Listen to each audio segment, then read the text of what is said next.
Alright, so I'm gonna talk about the time that I got an abscess on my arm from shooting dope with the same reused dirty needle. So at this time, I was hopelessly addicted to heroin. This was way before the whole fentanyl epidemic. And on the west side of San Antonio, where I was living, there was endless heroin dealers. You could get straight up tar, which was either sticky and gooey or at times resembled the consistency of Jolly Ranchers, like hard candy. It was shiny, you could break it, and it was very expensive as far as the pure black tar goes. Now, the majority of vendors, I should say, were not into selling the pure black tar. Most of them refused to sell anything other than what we called street ready. So street ready was basically, it was black tar, it was still black tar heroin. However, it had already been cut with lactulose, baby laxative that you buy at head shops. And what they would do is they would take the pure black tar, put it in a blender with the lactulose, and they would use a certain measurement system to where they would put a certain ratio of black tar in with a certain ratio of baby laxative, lactulose, and these dealers were so possessive of their recipe, their ratio of how to produce street ready. So they'd put it in, blend it, have it all mixed together, and then they would sell it in little balloons.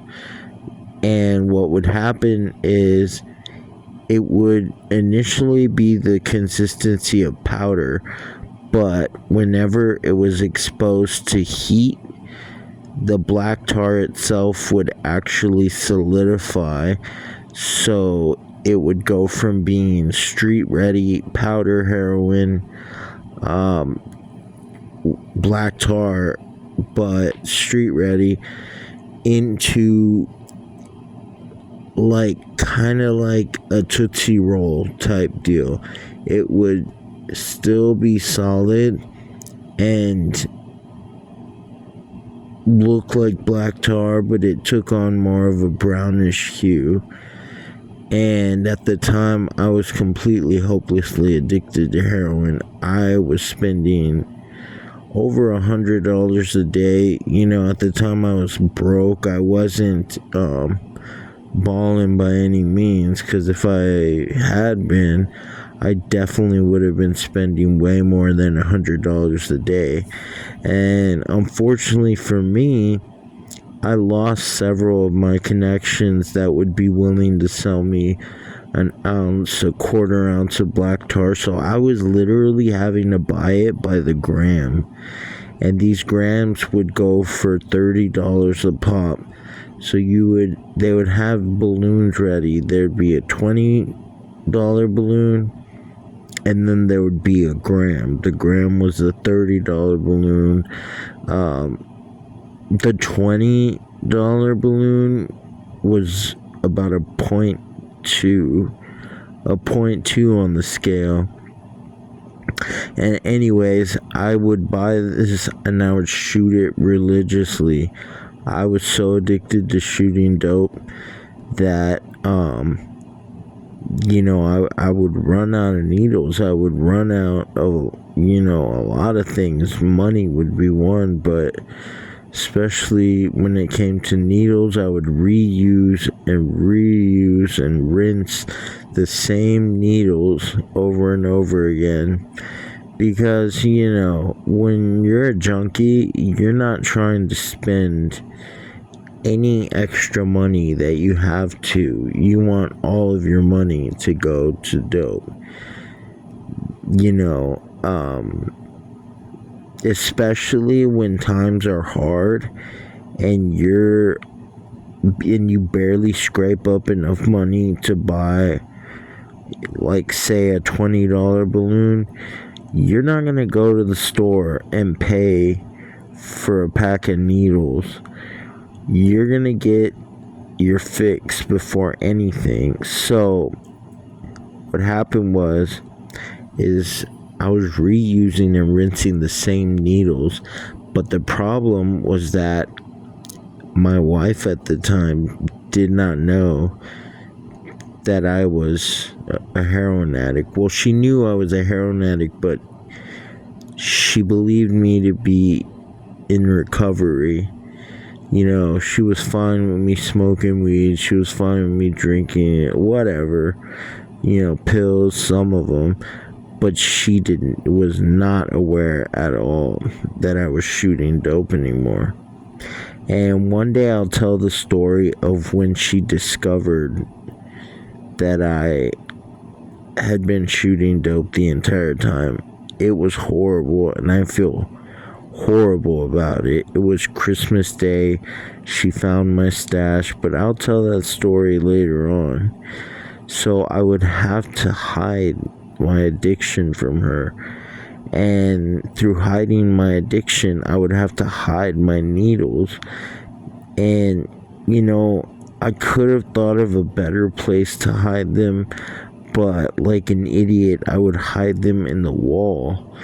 We had a shed out back where the walls were like sheetrock with installation inside. And what I did is, I punched a hole in the wall and ripped it just enough to where I could put my needles in there.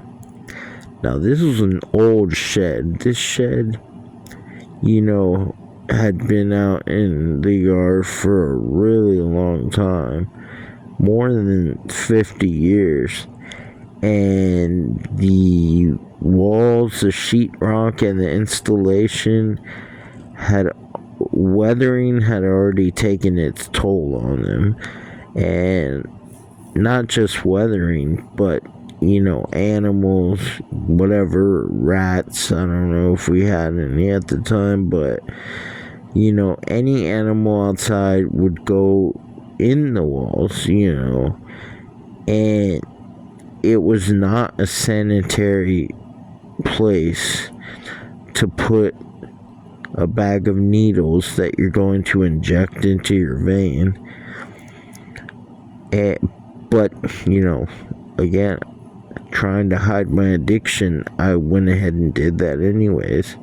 So I'm using these needles every day, every single one of them. It gets to the point where all of them are reused, all of them are dirty, and all of them are dull as fuck.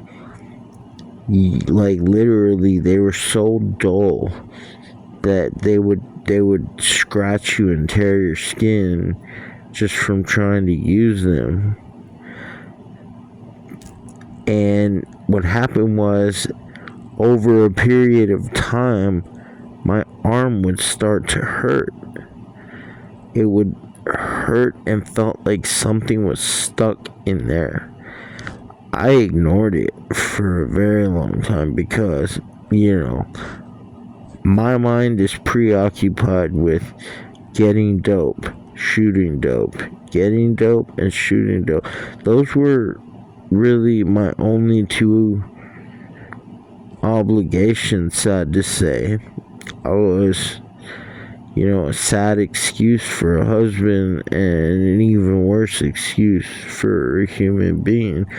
But it started to hurt, and as the time went by, the pain would become more intense. It got to the point where it was just red. It was beet red all the time, and it started to feel hot to the touch. My skin was hot. If I would try to touch it, it was all bad. And it came to one night where I was trying to scrape up money for a fix, and it just was too painful to ignore. I literally could not go on another second without getting this dealt with. So I went to the emergency room, and I waited. They're like, "Oh, you're a junkie." Like, they saw all my tracks. There was no hiding it. And it was my right arm. I used to always shoot into my right arm. And when I got to the doctor finally saw me. He's like, "You'll be back on the street after we deal with this." And it pissed me off, but he's like, "We have tracks all over." And he was right. I had tracks on both arms, everywhere on my arms. I never really shot anywhere but my arms, but my arms were covered in tracks. So they were going to treat a wound, but they wanted to get a better look at it.